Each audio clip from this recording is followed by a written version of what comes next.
de Dios sí. Y venimos haciendo una gira por todas las provincias. Estuvimos en Las Varillas, Villa María, Justo Daral San Luis, Mercedes San Luis Capital, y se dio la oportunidad de poder estar hoy acá. Y qué bueno, porque hoy es un día especial para la familia también. Recibí el saludo de mi esposa y mis hijos, mi hijo de 8 y mi hija de 4 años, a la distancia. Dice: papá, estamos con vos a la distancia. Así que, pero mi mamá, la pastora Gladys, me dice: hijo, es lo que decidiste hacer, servir al Señor. Así que lo que mejor que puedes estar haciendo es estar allá sirviéndole a Él. Así que cuando uno por ahí se quiere aflojar, por ahí aparece la voz de la mamá o del papá inyectando y diciendo: hey, es lo que elegiste, lo que escogiste, así que pum para arriba. Amén. Voy a compartirles algo. Estoy con el pastor Pablo, que me acompaña, la pastora Isabel, y Mildred, que todos recién la presentaba el apóstol. Mildred es una persona y ha sido muy importante para mí a lo largo de toda mi vida. Desde los 6 años que la conozco, de mis 6 años, y hemos pasado muchísimas cosas juntos, pero sobre todo ella es parte de que yo haya llegado al Evangelio, y los primeros estudios bíblicos y las primeras cosas yo las recibí de parte de ella.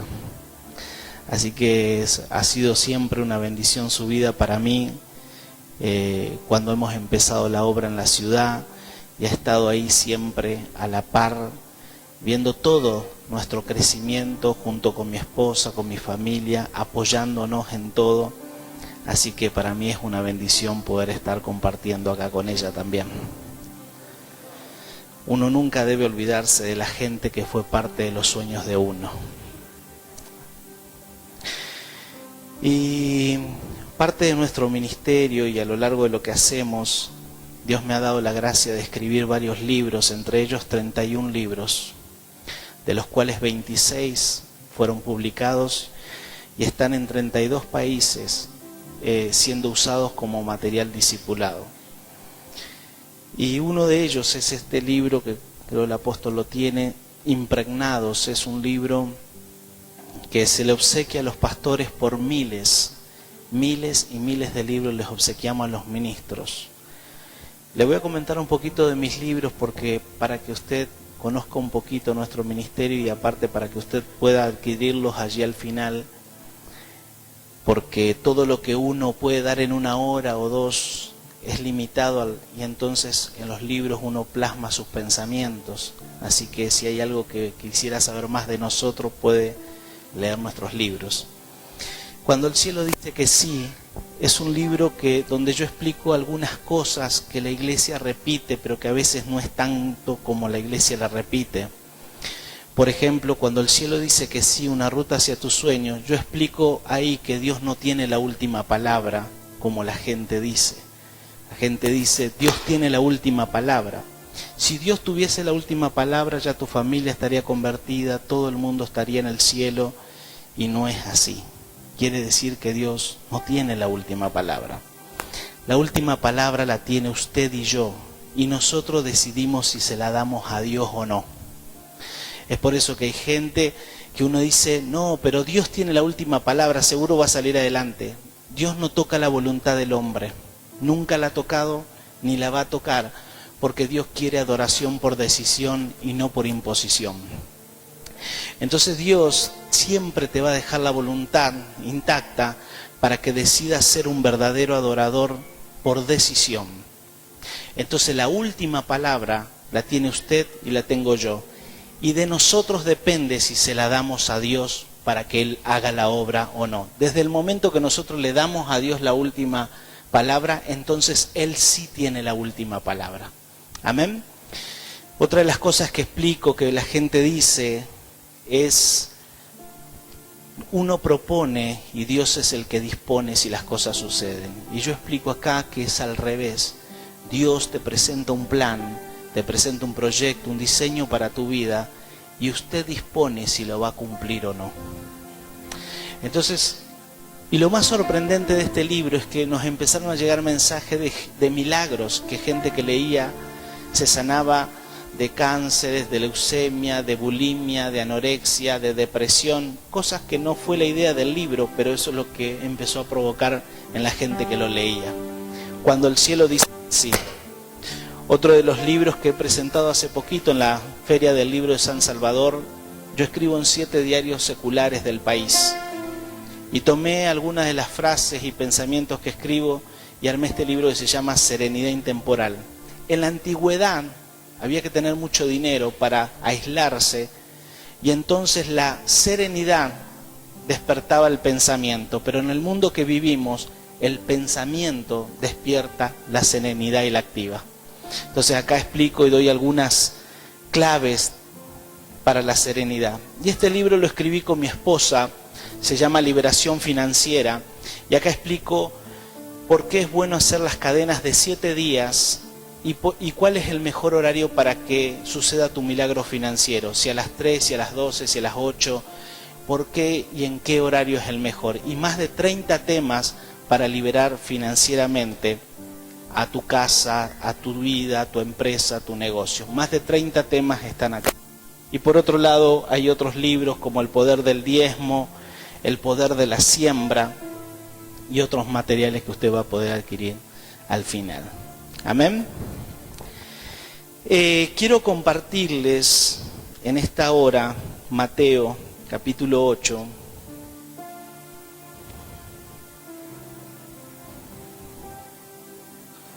Mateo capítulo 8, porque hoy cuando me desperté el Señor me dijo: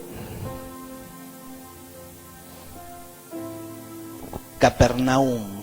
Yo dije: Capernaum, Señor, ¿qué querés hablarme para la iglesia?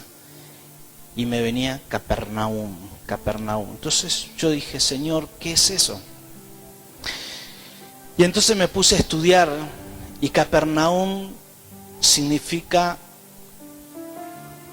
el consuelo de Dios. Consuelo. Así que yo escribí un libro que se llama El Consuelo de Sión, y cuando yo escribí sobre consuelo, Dios me trajo una tremenda revelación de algo que no estamos acostumbrados, que es que consuelo no es acompañar a alguien, sino consuelo es poder sacar a alguien de su estado y llevarlo a un estado mejor. Por eso Dios dice que Él consolará tus soledades y te sacará de los desiertos y te llevará a los paraísos. Dios tenía bien en claro lo que es consuelo. Pero nosotros pensamos a veces que consuelo es llorar con alguien, acompañarlo en su dolor. Sin embargo, eso no es consuelo. El verdadero consuelo es que tomes la vida de alguien que está deprimido, que está pasando una dificultad, y que lo lleves a un estado mejor y mayor. Entonces, cuando yo le pregunto a Dios qué es Capernaum, Dios me dice consuelo. Entonces le dije: Espíritu Santo, seguí hablándome sobre el consuelo. ¿Qué vas a hacer? En Capernaum Dios hizo muchos milagros, muchas sanidades, y mucha gente lo reconoció, pero también en Capernaum hubo mucha resistencia para el Evangelio. Entonces el Señor me daba el plano y me decía: hay una autoridad, levánteme su mano por un instante, hay una autoridad que Dios va a desatar sobre la iglesia en este tiempo, una autoridad sobrenatural, donde cosas que por momentos estaban a tu altura o sobre vos van a pasar a estar debajo tuyo. Y esa autoridad viene por una razón, porque Dios te va a hacer consuelo, te va a consolar a vos y va a consolar tus soledades, porque a partir de ahora vas a ser consuelo para tu gente, para tu familia y para la ciudad. Por eso Dios te necesitaba libre y te necesita libre para que puedas ser consuelo para aquellos. Apláudale al Señor.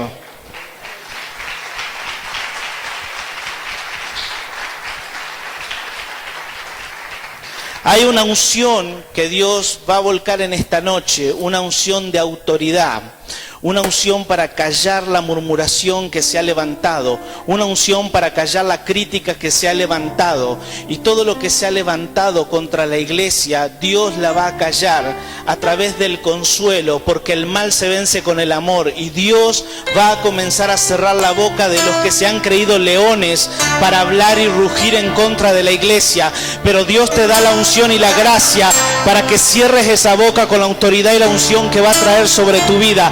Una unción de consuelo sobre consuelo. Y esa es la palabra, apóstoles, para ustedes. Una unción de consuelo sobre consuelo. Consuelo sobre consuelo. Habrá tanta gracia, tanto amor, que la gente sabrá de a este lugar por causa del amor que va a haber.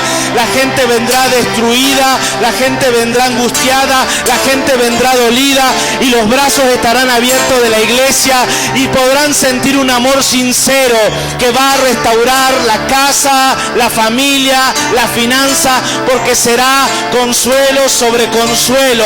Dios consolará tus soledades y vos consolarás las soledades de la tierra. Aleluya, apláudale al que vive y reina.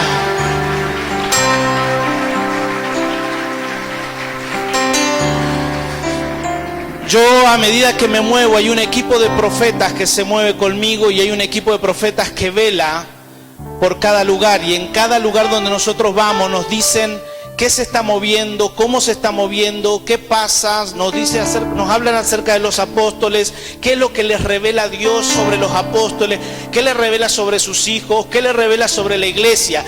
Y una de las primeras cosas que los profetas me mandan y me dicen es que ha habido y se ha levantado murmuración por la casa de Dios. Escuche. Porque cuando la palabra dice que cuando a uno de los chiquillos, a uno de mis chiquillos se lo diste, a mí me lo diste, Dios está hablando de servicio. ¿Quiénes son los chiquillos acá, pero grandes en el reino de los cielos? Los que sirven. ¿Quiénes son los primeros que sirven en la casa de Dios? Los ministros. Entonces la palabra dice, cuando a alguno de ellos, a mí me lo hiciste. Cuando a alguno de ellos, a mí me lo hiciste.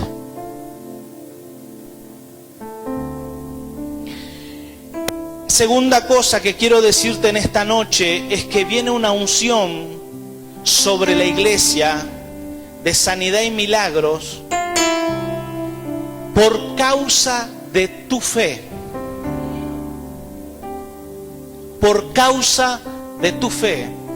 El texto que te voy a leer tira abajo todo pensamiento de que para que suceda un milagro necesitas la fe del otro.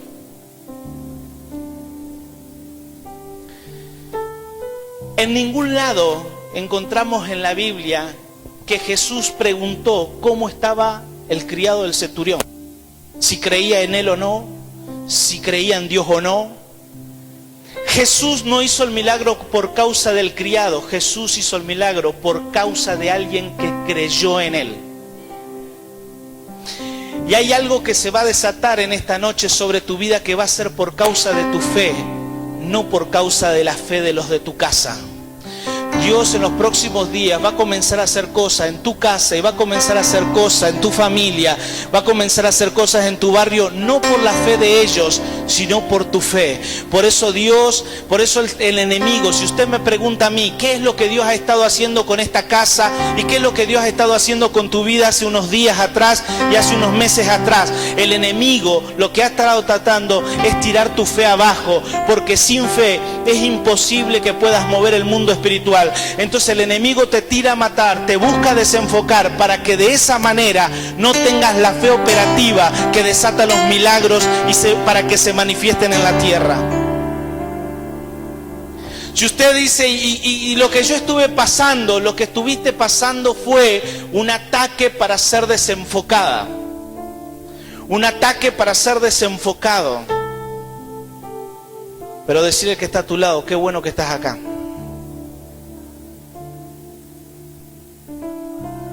Decirle qué bueno que seguís acá. Entonces tu marido, tu esposo, tu esposa no van a llegar por la fe de ellos, van a llegar por tu fe.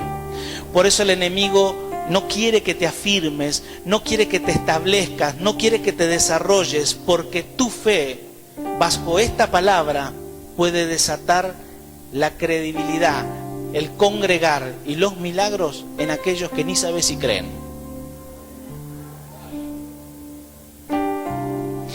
Dice la palabra en capítulo 8, versículo 5, entrando Jesús en Capernaum, vino a él un centurión rogándole y diciendo: Señor, mi criado está postrado en casa, paralítico, gravemente atormentado, como muchos tienen familiares en su casa, paralíticos, gravemente atormentados por la economía, la inestabilidad, el temor, la fobia, la enfermedad, gravemente atormentados. Paralítico, ¿qué es una persona paralítica? Una persona que puede ver cómo otros disfrutan del correr, del caminar, disfrutan de poseer sueños, pero está limitado.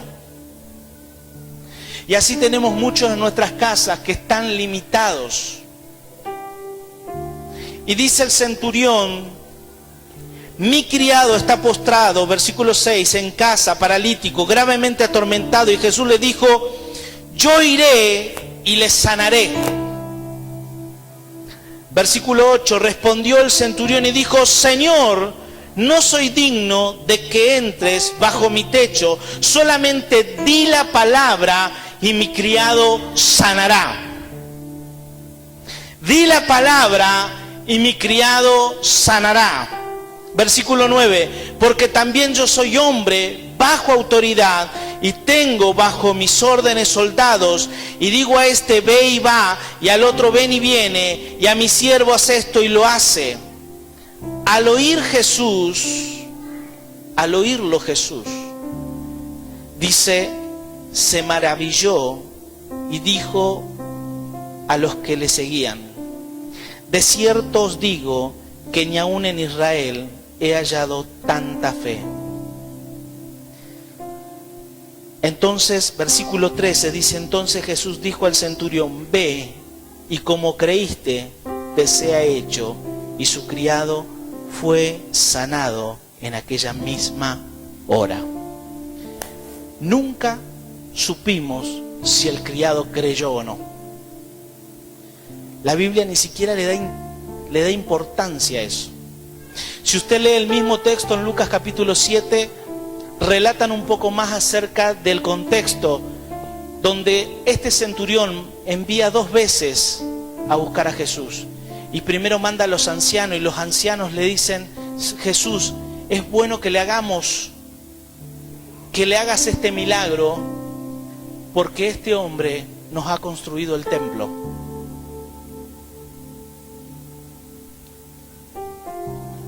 ¿Cuál es la enseñanza? Que cuando eres una persona de fe, hay gente que va a pedir milagros sobre vos, hay gente que va a clamar por vos, hay gente que va a interceder por vos. Pero hubo una llave que tuvo este hombre, y la llave fue cuando Jesús quiso ir, respondió el centurión y dijo: no soy digno de que entres bajo mi techo, solamente di la palabra y mi criado sanará, porque también soy hombre bajo autoridad. Y esto que nos habla de la autoridad, ¿qué nos dice de la autoridad? Hermano, debemos estar enfocados más que nunca a la voz apostólica y profética y al lineamiento de nuestro apóstol. Porque cuando no estás alineado a la voz apostólica y profética de tu casa, entras en cárceles espirituales. Y si sigues desalineado, provocas división y provocas problemas y conflicto en la misma congregación. Y si sigues desalineado, eres decapitado en el propósito de Dios. ¿A quién le sirvió que Juan con 34 años sea decapitado? A nadie. La Biblia dice que hubo quienes murieron antes de tiempo. Yo creo que Juan el Bautista murió antes de tiempo por desenfocado. Porque Juan el Bautista le generó una iglesia paralela a su apóstol. Porque Juan el Bautista se puso a adoctrinar a sus discípulos fuera de la doctrina de su apóstol. Juan el Bautista sabía cuál era su ministerio. Yo vine para preparar camino. Sabía cuál era el ministerio de Jesús. Es Él el que tiene que crecer y yo menguar. Juan el Bautista tenía bien en claro cuál era su propósito y el propósito de él, pero estaba desencajado de la visión, al punto de que cuando su apóstol estaba bautizando, él estaba bautizando por otro lado. Cuando su apóstol estaba dando discipulado y doctrina, él estaba doctrinando a otros por otro lado. En vez de menguar por 3 años, que era lo que tenía que menguar, para luego él ser el Pedro de la historia, terminó renunciando a eso y armando su culto aparte y dejando a su líder y a su apóstol allá. ¿Sabe qué dice la palabra en capítulo 3 de San Juan, versículo 4? Dice que Juan bautizaba porque aún no había sido encarcelado. Por eso te digo que cuando no estás alineado a la visión, lo que te viene son cárceles espirituales. Y una cárcel espiritual es que escuches. Alguien que está preso bajo unas rejas, escucha del avivamiento, escucha de la bendición, pero no las puede tomar. Ve que otros andan afuera libres, pero no puede disfrutar de la libertad financiera, de la libertad en la fe. Está preso. Cuando estás dividido en tu corazón y divides la visión local y la visión de la iglesia local, te transformas en un Juan el Bautista que, aunque conoce de la revelación del ministerio, está desenfocado en la visión. Terminas preso. Y si sigues haciendo problemas, terminas decapitado.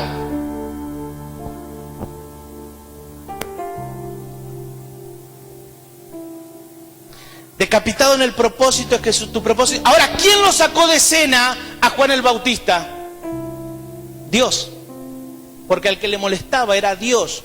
Dios lo saca de escena a Juan el Bautista porque Juan el Bautista era la competencia del modelo que tenía que ser establecido. Y te quiero enseñar algo: siempre que haya algo que se esté por reproducir mal, es limpiado por Dios, no por el diablo.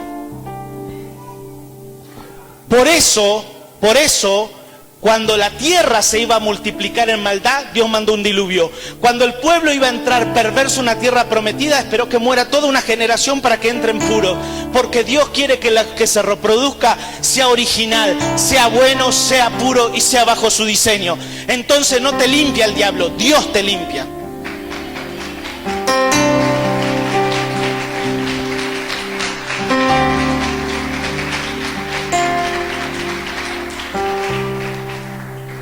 Decirle al que está a tu lado: te conviene estar alineado. Para mí no es tan así. Nadie te preguntó.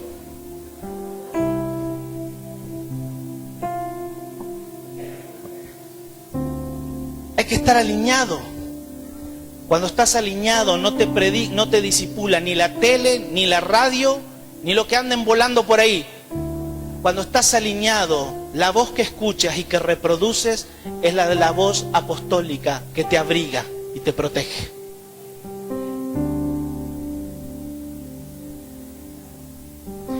Vaya conmigo a San Juan capítulo 3, para que vea que lo que le estoy diciendo está escrito.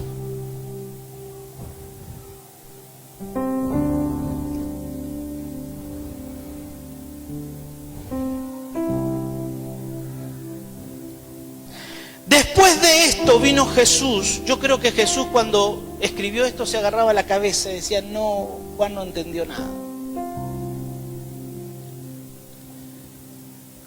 Dice: después de esto vino Jesús con sus discípulos a la tierra de Judea y estuvo allí con ellos y bautizaba. ¿Dónde? La tierra de Judea. Versículo 23 dice: Juan bautizaba también en Enón. ¿Qué hacía que no estaba Juan con Jesús? Si Juan fue el que dijo: este es el que es antes de mí, que viene pos de mí, que del cual no soy digno de desatar los calzados, este es el Hijo del Dios. Yo creo que la palabra que Jesús le soltó a Pedro de edificar la iglesia sobre un concepto de reconocer que él era el Hijo del Dios viviente, la tendría que haber recibido Juan el Bautista. Porque usted no le deja en manos de alguien que conoció hace 3 años y que mete la pata cada rato, no le deja las llaves de su iglesia. Juan el Bautista lo conocía desde chiquitito, jugaba con él, lo vio haciendo milagros, lo vio caminar con él, seguramente le conocía hasta el olor. ¿Quién tendría que haber sido? Pero ¿sabe qué? La impaciencia de no menguar por 3 años te saca de escena. Como muchos no tienen la paciencia para decir, voy a esperar a que mi apóstol o el líder me vea, me reconozca, me impulse cuando llegue el momento. 3 años. ¿Qué le costaba 3 años a Juan el Bautista? Y Juan el Bautista termina diciendo, es necesario que yo mengüe, que él crezca y que yo mengüe. Sí, verbalmente él lo reconoce, pero en su forma de moverse lo estaba negando. Como hay muchos que dicen, yo voy a esperar a que Dios me levante, voy a esperar a que mi apóstol me levante, voy a esperar a que llegue mi momento, pero por otro lado están haciendo la suya porque no aguantan el tiempo. Juan es lleno de la gracia de Dios, Pedro es piedra. Jesús podría haberle dicho a Juan, sobre esta gracia que es de verme a mí, siendo el Hijo del Padre, edificaré mi iglesia. ¿Qué termina diciendo Jesús? Sobre esta roca edificaré mi iglesia.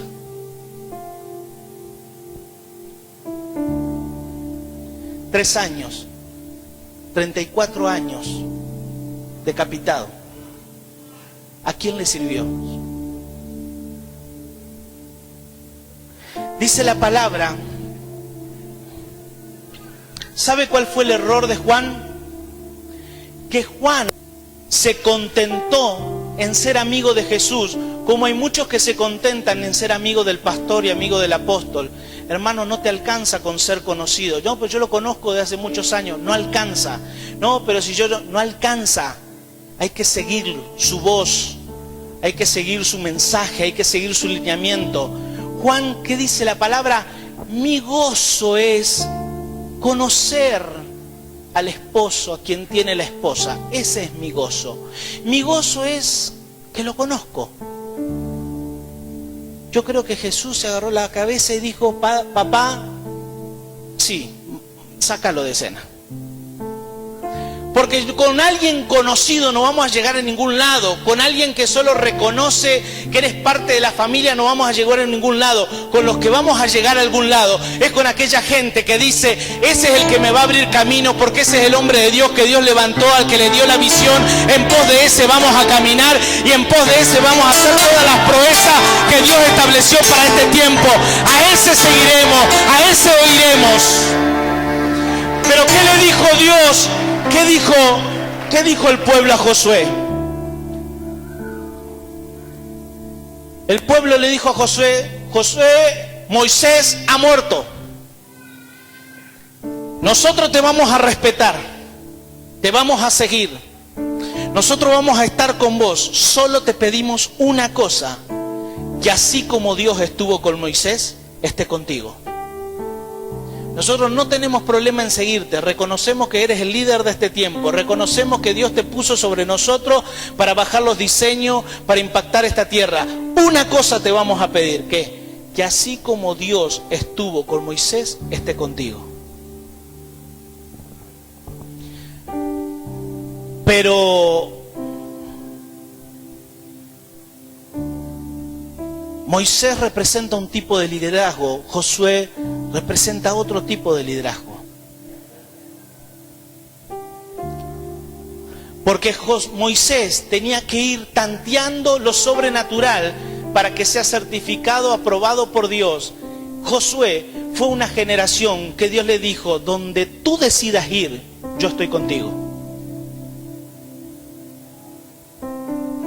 ¿Cuánta confianza le habrá tenido esa generación Dios para que le diga, ¿hacia dónde vamos? Decidí vos, donde vayas yo te apoyo. ¿A qué barrio vamos a abrir? Decidí vos, yo te apoyo a donde abras.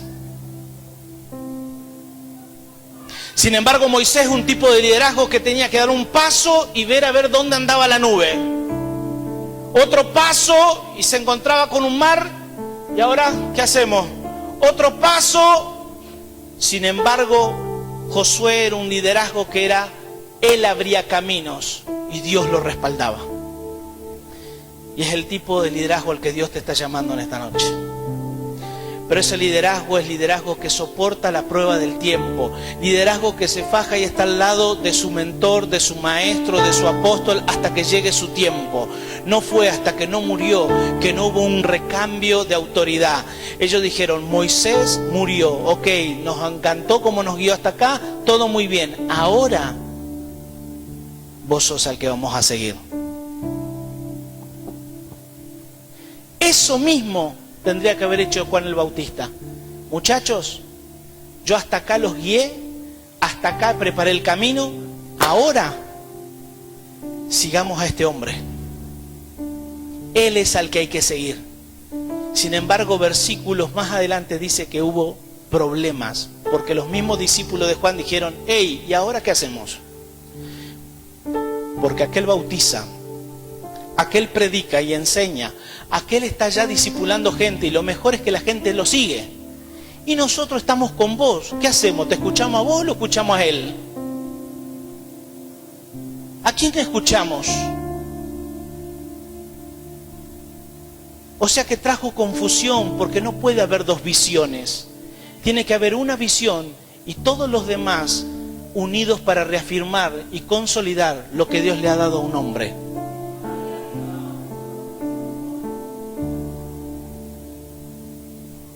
Y usted dice, ¿y qué queda para el hombre? Lo que le dijo el pueblo a Josué, que Dios esté contigo, porque si no va a ser el primero que te vamos a dejar. Pero si Dios está contigo, vamos a estar siguiéndote palmo a palmo, caminando con vos, haciendo todo lo que nos mandes a hacer, porque eres el hombre que Dios levantó para este tiempo. Apláudale al Señor.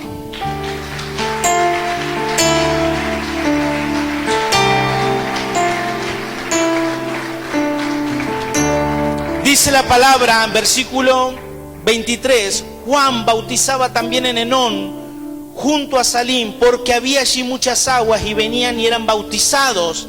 Versículo 24 dice, porque Juan no había sido aún encarcelado. ¿Por qué Juan seguía bautizando en otra punta y en otro extremo? Porque todavía no fue encarcelado. Entonces, ¿Dios qué hizo? Preso. ¿No estás entendiendo el mensaje? Conflictos, problemas. Porque si no tenés conflicto ni problemas, eso te da legalidad y autoridad. Porque la gente piensa que Dios está con aquel que o tiene finanza o no le pasan problemas. Entonces, ¿qué hace? Como la gente no entiende que los dones no necesitan de santidad para manifestarse, porque una cosa es la unción que necesita de tu santidad para manifestarse, pero los dones no, porque son un regalo de Dios. Una persona puede estar haciendo un milagro con la mano derecha y fornicando con la mano izquierda. Porque los dones son irrevocables, son un regalo de Dios. Entonces eso por muchos años ha confundido a la iglesia, porque la gente ha dicho, no, si Dios está con él, mirá cómo levanta paralítico. No, es que los dones no tienen nada que ver con la santidad. Ahora, la unción sí. La unción es como Saúl, más vale que permanezcas santo, más vale que estés fajado, más vale que estés bien, porque el día que te volviste un pecador, se te fue la unción y es como que a Spider-Man se le terminó la telaraña, caes.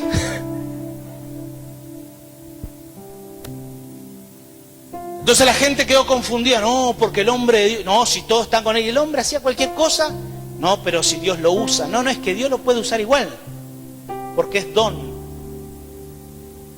Y es regalo. Después tendrá que dar cuenta. Entonces, ¿Dios qué tiene que hacer? Traer conflicto para bajarte el rating de popularidad. Porque si no te vuelves popular y la gente confunde y dice, se ve que tiene razón Pérez. No sé si es tanto como dice el apóstol, me parece que tiene más razón fulano allá. Entonces, ¿Dios qué hace? Preso.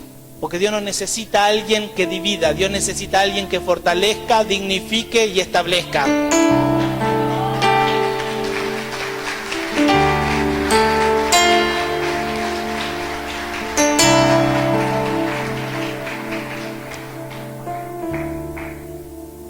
Y si usted dice, ¿y esta palabra usted?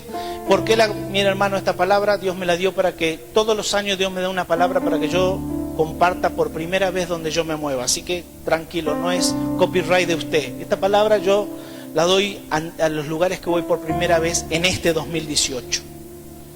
Si justo se calibra y se ajusta con usted, gloria a Dios.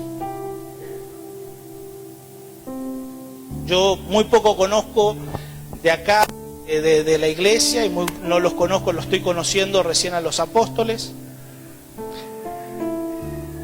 Así que si Dios le está hablando algo a usted de esto y se ajusta con lo que usted está viviendo, gloria a Dios, porque Dios nunca llega tarde, Dios llega a tiempo. Y como profeta te digo que si Dios llega a tiempo, es porque, hermano, para la autoridad que Dios te está por dar, para los niveles a los que te está por mover y para la unción que Dios te está por dar, querido, no te desenfoques por nada del mundo, porque eso es lo que ha buscado el enemigo en estos días y en estos meses pasados. No te desenfoques y permanece, porque vas a comenzar a vivir aquello que has estado anhelando y clamando por tiempo, porque llegó tu tiempo. Apláudale al que vive.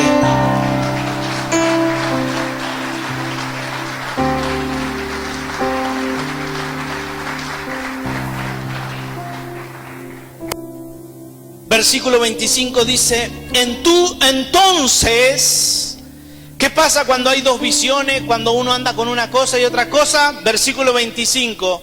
Así que usted ya sabe que si alguien viene a hablar de otra cosa que no se está hablando, ni se habla de la plataforma, usted tiene que decirle, eres parte del versículo 25.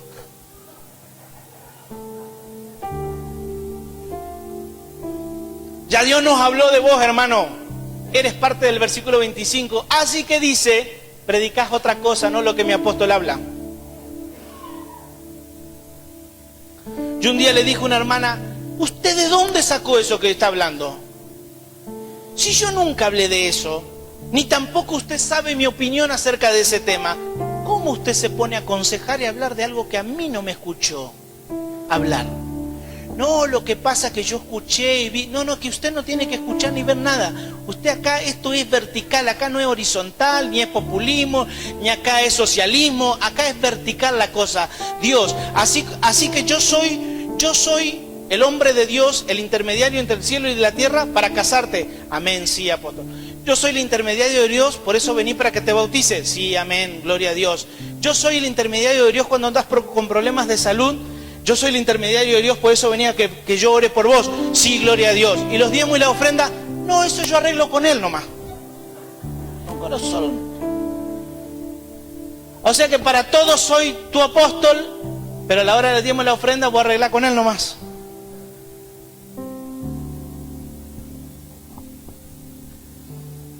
Si soy tu apóstol para eso, soy tu apóstol para todo.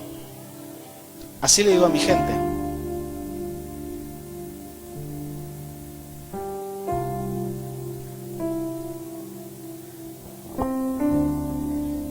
Versículo 25 dice, entonces hubo discusión entre los discípulos de Juan y los judíos acerca de la purificación.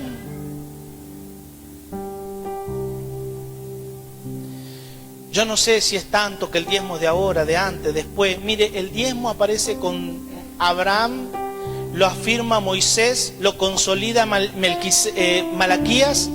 Jesús dice que no hubo pecado en él, o sea que diezmó, porque si no estaría faltando a la ley. Jesús diezmaba y termina en Hebreos diciéndote que acá lo recibe un hombre, pero allá arriba lo recibe alguien de quien se da testimonio que está vivo, que es Jesucristo. Por ende, es de antes, durante, después y de donde vos quieras. Y cómo a Dios le interesan tanto los diezmos que Él se guardó los diezmos en tiempo. Si usted saca cálculos de cada día el diezmo en tiempo, son 2 horas 40. Si usted la suma, equivalen a 16 horas que equivalen al día de reposo. Es tan importante el tiempo para Dios que hasta en tiempo se lo reservó. ¿O por qué crees que te pide el día de reposo? Y lo santifica y lo bendice. Porque es el diezmo en tiempo. Decirle al que está a tu lado, te están hablando.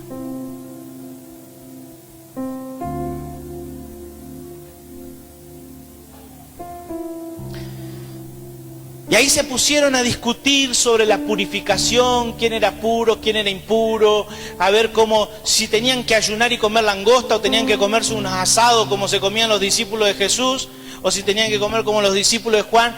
Y comenzaron en discusiones. ¿Y Juan dónde estaba? Preso. tenía que estar preso. ¿Por qué? Porque si no, dividía. Y dice que vinieron, versículo 26, y vinieron a Juan y le dijeron, Rabí. Acá lo vinieron a confrontar, los discípulos dijeron, hey, mirá, el que vos hablaste, vos lo presentaste, ¿eh? Vos nos presentaste a ese hombre, vos dijiste que era el Hijo de Dios, vos dijiste que él era el que era antes de vos, que vino después de vos, y que no eras digno de ni desatar su calzado. Ese que vos nos presentaste y nos hablaste, ahora bautiza y todos lo siguen. ¿Qué hacemos nosotros? Entonces versículo 26 dice, y vinieron a Juan y le dijeron, Rabí, mira que el que estaba contigo al otro lado del Jordán, de quien tú diste testimonio, bautiza y todos vienen a él. Respondió Juan y dijo, no puede el hombre recibir nada si no le fuere dado del cielo. O sea, Juan termina reconociendo nuevamente que Jesús era el Cristo, el Hijo del Dios viviente. Ahora, ¿qué hace Juan que no lo está siguiendo?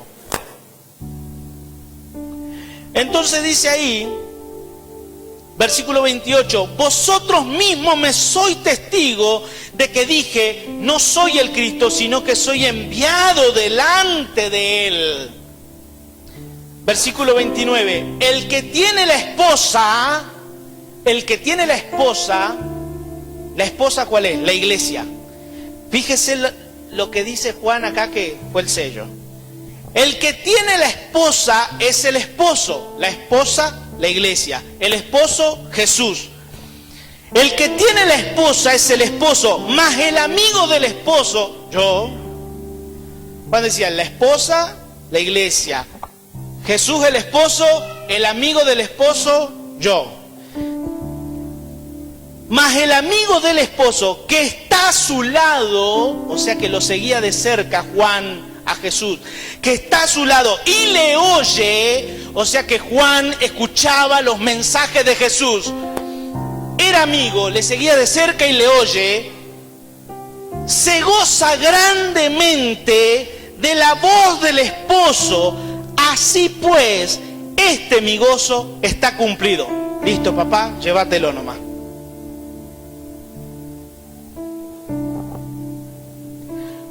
En vez de decir Juan que el gozo de él era ver el cumplimiento profético de los días que estaba viviendo, seguirlo a Jesucristo, menguar él, como dice el siguiente versículo, no, Juan se contentó con ser el amigo, con estar cerca. No, si yo como de vez en cuando con mi apóstol, somos amigos de hace mucho, yo me acuerdo de mi líder, me contento con que a veces salimos y compartimos. Y ese mi gozo está cumplido, porque lo invité a mi casa y vino. Mi gozo está cumplido, pero con ese gozo, hermano, no llegamos a nadie. Con ese gozo no vamos a impactar a nadie. Con ese gozo no vas a transformar a nadie, porque la transformación viene por discípulos transformados y alineados a la voz de su líder. No viene por ser conocido o amigo, viene por ser discípulo transformador de esta generación, siguiendo y yendo en pos de su líder. ¿Cómo termina el texto? Juan termina diciendo, es necesario que él crezca, pero que yo mengüe. La pregunta es, ¿qué es para Juan menguar?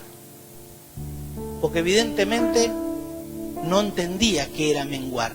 Menguar tendría que haber sido, muchachos, yo no sé a quiénes van a seguir ustedes, pero yo ahora lo voy a seguir a él. Yo hasta acá le armé un camino, hasta acá lo preparé, ya se los presenté. ¿Y qué hacemos con nuestros cultos y nuestras alabanzas? Las vamos a hacer donde él decida. ¿Y dónde vamos a bautizar de ahora en más? Donde él diga. ¿Y a dónde y qué texto vamos a leer? El que él diga. Muchachos, es tiempo de que yo mengüe y ahora que él crezca y vamos a ser parte de su crecimiento. Juan debía ser el mejor discípulo amado y consolidado de Jesús. Pero por no entender que debía seguir por lo menos por 3 años, nada más, Dios, 3 años. Cállate 3 años, aguantá 3 años. Y en 3 años más vas a escribir 12 cartas, porque las del apóstol las vas a escribir vos, las de Pablo. Vas a escribir las cartas de Pedro, pues las vas a escribir vos. A vos te voy a decir que como a vos ya se te fue revelado quién es el Cristo, no necesito que el Padre se le revele a otro. Por eso es cuando Jesús se da vuelta y dice, ¿y ustedes quién dicen que soy yo? Y Pedro salta y dice, tú eres el Hijo del Dios viviente. Jesús se sorprendió, dice, wow, se ve que papá cambió los planes, porque este no tendría que haber dicho eso. Porque el amigo era Juan, el que lo conocía, era Juan, el que vivió con él, era Juan, el que conocía la doctrina, era Juan, el que conocía el carácter, era Juan. El más cercano a veces es el que no entiende de los tiempos y termina traicionando la visión.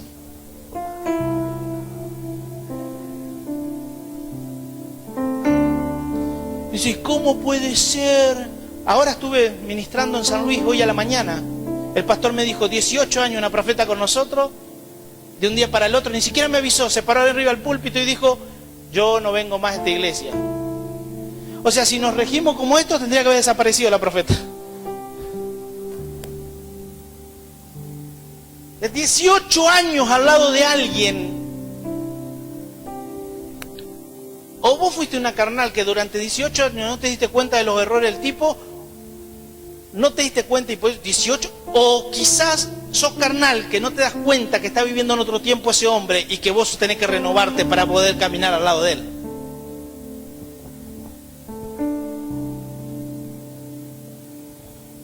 ¿Qué hizo? Todo esto que hace en la iglesia la conmociona, la confunde. La gente queda así que no entiende nada. Me dijo el pastor, la verdad que la palabra que nos ministraste nos reubicó y me aclaró un montón de cosas. Porque la verdad que cuando pasan estas cosas hasta uno se replantea si uno hizo bien las cosas o no. No, tranquilo, porque Jesús con Juan se hubiese replanteado lo mismo. Jesús hubiese dicho, che, ¿será que estoy...? ¿A cómo era Juan? Era como para que Jesús se ponga frente a un espejo y diga, ¿será que soy yo el Cristo?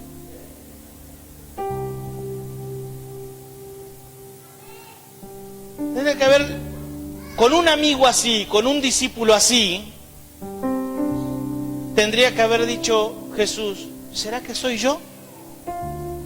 Y encima después Juan, ya estando preso, vienen los discípulos y le preguntan, y Juan dice, vayan ustedes y pregúntenle si es él el que teníamos que estar esperando, o acaso es otro el que tenía que venir. No, Juan, vos tenés que salir de escena porque lo único que hace es confundir a la gente. Y hay veces que nos lamentamos porque grandes personas o que nos acompañaron, Dios las saca de escena. Hermano, no te lamentes, gozate, porque tu ministerio necesita ser impulsado. Y Dios, todo lo que no va a reproducir originalidad de la visión que Dios estableció en un hombre, Dios lo va a limpiar.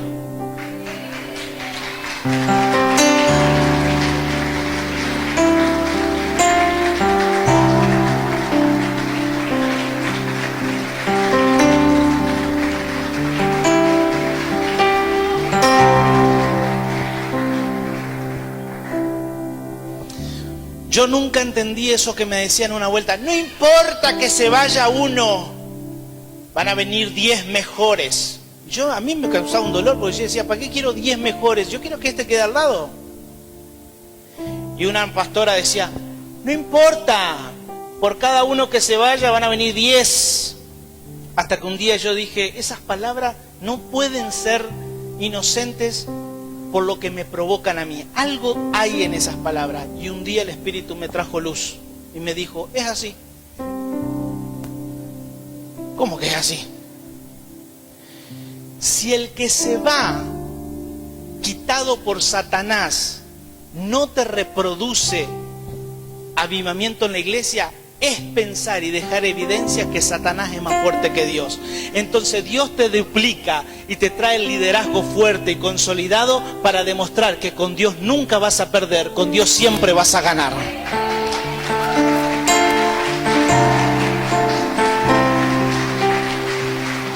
Así que tranquilo. Y ahí yo me cayó la ficha y dije, listo, me quedo tranquilo. Si alguno se va, Dios traerá más. ¿Por qué? ¿Porque no lo quiere más? No, me duele, lamento que se vaya. Pero como Dios nunca pierde, enviará para demostrar que Él es el que reina y sigue gobernando nuestra iglesia. Apláudale al que vive.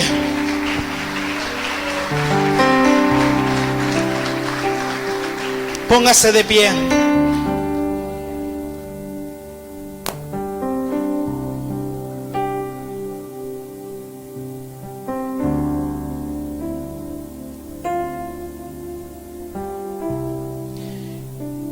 ¿Qué es lo bueno de todo esto? Y con esto cierro. ¿Qué es lo bueno de todo esto? Lo que sigue después. Que cuando vos estás alineado y enfocado, recibís revelaciones que no las reciben todos. Dios siempre se guarda cosas para los que están alineados. Yo antes invitaba a todos a que vengan a comer en mi casa, se sienten a mi mesa, desfilaban. Mi casa a veces éramos 23, 25, todos los días. Hasta que yo hablé con un apóstol, un amigo, y me dijo, y me explicó algunas cosas, y entonces entendí y dije, ¿por qué tengo que darle el mismo lugar a los que se juegan por mí y a aquellos que no sé para quién juegan?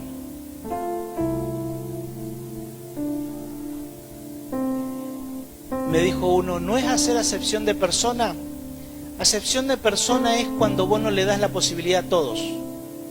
Yo la posibilidad se la doy a todos, pero siento a mi mesa a quienes tomaron la posibilidad.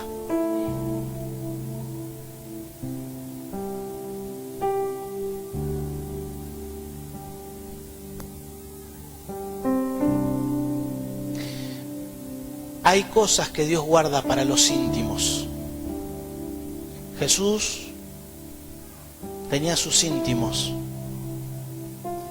¿Qué es lo bueno de que estés enfocado, de que estés alineado y te la juegues por la visión? Lo bueno es que hay cosas reservadas para ellos. Y entonces comenzás a recibir revelación, palabras que van a destruir los yugos que te atan. El yugo, dice la palabra, se pudre a causa de la unción. La unción, el aceite, recae sobre la madera y la pudre. La bendición es que todo lo que se pudre no se puede volver a añadir. Por ende, cuando algo te libera por causa de la unción, nunca más está sobre tu vida. Y la unción viene por revelación, que viene de lo alto. Y la palabra que sigue dice que todo lo que viene de arriba está por sobre lo terrenal. Así que cualquier cosa que vos estés pasando y necesitando, sea cuestiones de salud, finanza o lo que te preocupe, seguro es terrenal. ¿Qué necesito para liberar? Si estás alineado, Dios va a bajar las ideas, las revelaciones, la unción a tu vida, y eso que viene de arriba es solución, porque lo que viene de arriba está por sobre cualquier cosa terrenal que te esté afectando. Pero esto es para enfocados, esto es para gente alineada, gente que se la juega.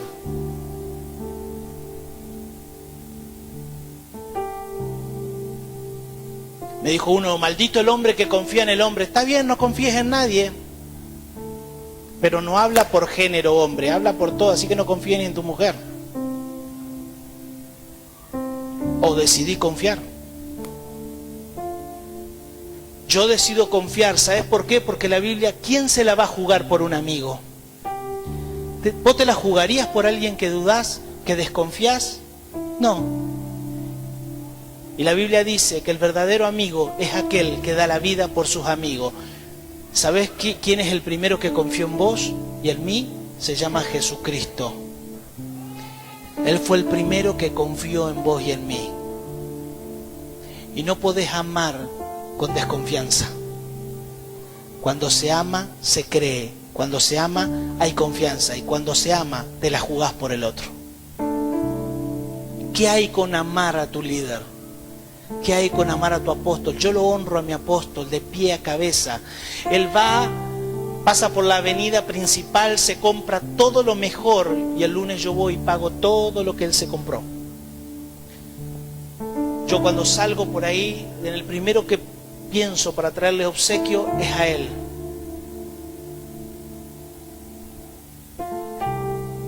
El día de mi cumpleaños yo le envío ofrendas a él. Me dice, es tu cumpleaños, por eso me regalo darte a vos. Porque yo entendí que indefectiblemente, dice Hebreo, el mayor bendecirá al menor. Y a todos mis pastores le enseño, no te autoofrendes. Yo no me autoofrendo. Todas mis ofrendas son para mi apóstol. Y van marcadas, y en la oficina se sabe que mi ofrenda no va para nuestro alfolí, va para el mayor que está sobre mí. Pero ¿cómo te la podés jugar por alguien si no amás? ¿Cómo te la vas a jugar? Por eso tenés que ser libre para amar y no tener miedo ni a la traición. Amá, Dios te va a guardar. Amá. Y sí, pero a mí me han fallado, a nosotros también nos han fallado muchísimo. Y si no pudiste tener un hijo, buscás tener otro. Y no porque no pudiste, dejás y desistís. No, buscás la forma. Cierre sus ojos por un instante.